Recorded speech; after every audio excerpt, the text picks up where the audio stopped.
খাসির মাংসের রেসিপি কিভাবে খুব তাড়াতাড়ি বানানো যায় আমি সেই পদ্ধতিতে রেসিপিটা বানাচ্ছি। আমার দেখতে থাকো, দেখো আমি কি কি মশলা নিয়েছি আর কিভাবে আমি বানাই আজ এই মটনটা। এইভাবে রান্না করলে খুব সহজেই বানানোও যাবে রেসিপিটা, আর খেতেও কিন্তু খুব দারুণ স্বাদের রেসিপিটা হবে। দেখো মাংস আমি এখানে 750 গ্রাম মাংস নিয়েছি।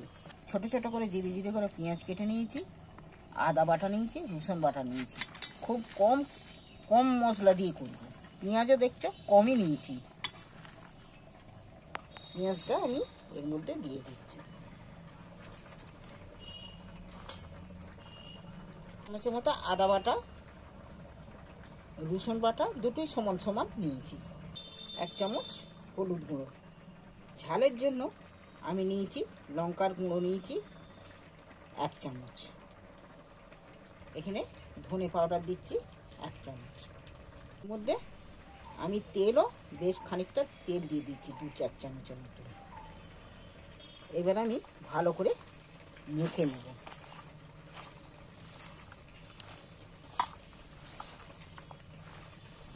এইভাবে মেখে একবার খাসির মাংস মটনকে এইভাবে বানিয়ে একবার খেয়ে দেবে,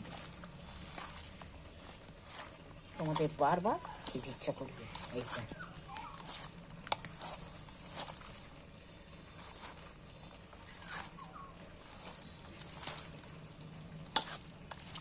আমি কিন্তু এর মধ্যে নুনটা বাকি রাখুন, আর একটা টমেটো এনে রেখেছি, টমেটোটাও বাকি রেখেছি।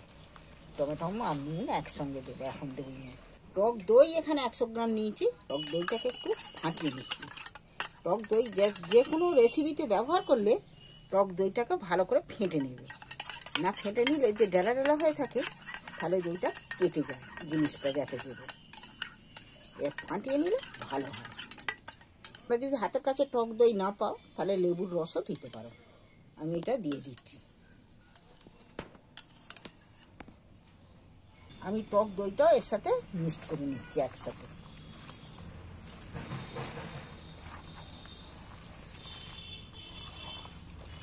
আমার এটা ম্যাগনেট করা হয়ে গেছে, আমি এবার চাপা দিয়ে রেখে দিচ্ছি।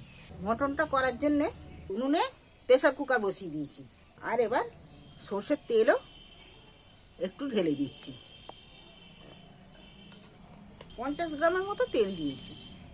এখানে নিচ্ছি দেখো 2টো তেজপাতা দিয়ে দিচ্ছি, 4টে এলাচ নিয়েছি, ফাটিয়ে নিয়েছি, তেলের মধ্যে দিয়ে দিচ্ছি। ডালচিনির টুকরো 2-3টে টুকরো ডালচিনির টুকরো দিয়ে দিন। লবঙ্গ 2-3টে টুকরো লবঙ্গ নিয়েছি, 2-3টে। দেখো এইগুলো আমার ভেজে একটা দারুণ সেন্ট উঠে গেছে। এইবার আমার ম্যাগনেট করা যে মাংসটা আছে, মাংসটা যে ম্যাগনেট করে রেখেছি সেইটা আবার তুলে দিচ্ছি ওর মধ্যে।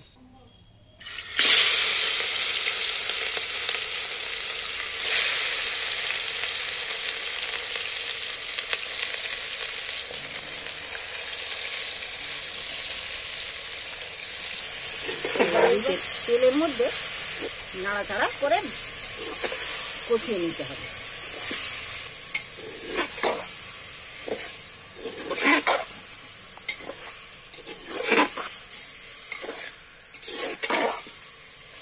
এইভাবে মটন তোমরা বাড়িতে একবার অবশ্যই বানিয়ে দেখবে।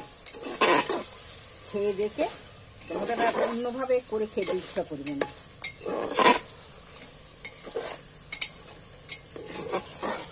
আর এতে মাংসটা সেদ্ধ হবে খুব ভালো, দেখবে। লঙ্কা প্রথমে মেখে রেখেছিল, এবার এটা কালারের জন্য কাশ্মীরি লাল লঙ্কা 1 চামচ দিচ্ছি। দেখো কষতে কষতে মশলাটা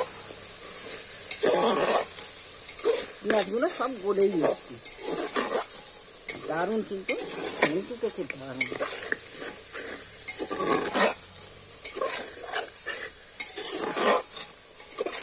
আমি এখানে একটা টমেটো কেটে নিয়েছি, টমেটোটা দিয়ে দিচ্ছি। দেখো একটা গোটা টমেটো দিয়ে দিচ্ছি। টমেটোটা তুলে দিয়ে এইবার আমি ভালো করে কষিয়ে নেব, যাতে টমেটোটা ভালো ভাজা হয়ে যায়, টমেটোটা না কাঁচা গন্ধ ছিল। আমি এবার মাংসটা স্বাদ মতো নুন দিয়ে দিচ্ছি।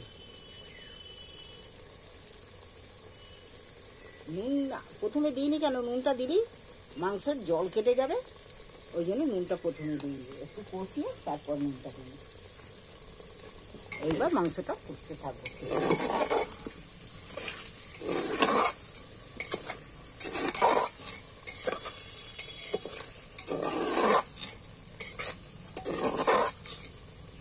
দেখো কষতে কষতে গ্রেভিটা হয়েছে, দেখো কত সুন্দর গ্রেভিটা হয়েছে বলো তো। পেঁয়াজ টমেটো সবই গলে গেছে, মাংস প্রায় হাফ সেদ্ধ হয়ে গেছে। এইভাবে মাংস যদি তোমরা মটনকে এইভাবে বানিয়ে খাও, ভালো লাগলে কিন্তু আমার চ্যানেলটা অবশ্যই সাবস্ক্রাইবার করে দিও, আর কেমন হলো কমেন্ট করে জানাবে। আর কেউ যদি আমার হাতের খেতে চাও তাহলে আমার কাছে চলে এসো, আমার কাছে এলেই আমি খাওয়াবো। দেখো আমার কষানো হয়ে গেছে, এবার কিন্তু আমি জল দিয়ে দেবো এতে পরিমাণ মতো। তোমরা যেমন ঝোল খাবে সেই রকম জল দেবে। যদি পাতলা ঝোল খাও তাহলে একটু জল বেশি করে দেবে, আর ঘন খেলে তাহলে অল্প করে দেবে। আমার কিন্তু কষানো হয়ে গেছে, যেমন কালার এসছে তেমন গ্রেভি হয়েছে। আমি 2-4টা আলু দিয়েছি, আলুগুলো ভেজে রেখেছিল, আলুগুলো তুলে দিয়েছি এর মধ্যে। দেখো 6 পিস আলু দেওয়া আছে।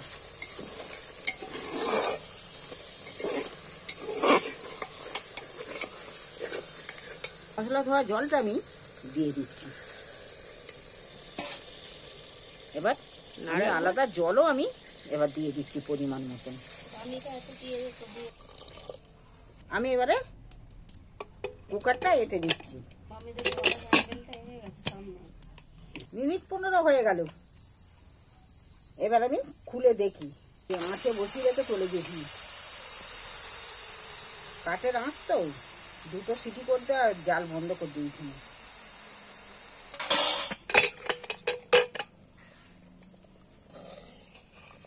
ফুটছে ঝোল, আলু তো একদম ভালো সেদ্ধ হয়ে গেছে। খাসির মাংস দেখো পাতলা ঝোল, এই ঝোল কিন্তু দারুণ স্বাদের রেসিপি হয়েছে। এই ঝোল দেখছো, মাংস কিন্তু হাড্ডি থেকে ছেড়ে চলে যাচ্ছে। এইভাবে মাংস করলে খুব ভালো কিন্তু মাংস সেদ্ধ হয়। দেখো বুড়ো মানুষরাও খেয়ে নেবে। আমি এই গামলির মধ্যে তুলে নিচ্ছি মাংসটা। এইভাবে তোমরা যদি মাংস বানাও দেখবে দারুণ এতে মাংস সেদ্ধ হবে। বয়স্ক মানুষরা, বাচ্চারা খুব ভালোভাবে তৃপ্তি ভরে খেতে পারবে। তবে তোমাদের যদি ভালো লেগে থাকে চ্যানেলটা অবশ্যই সাবস্ক্রাইবার করে দিও।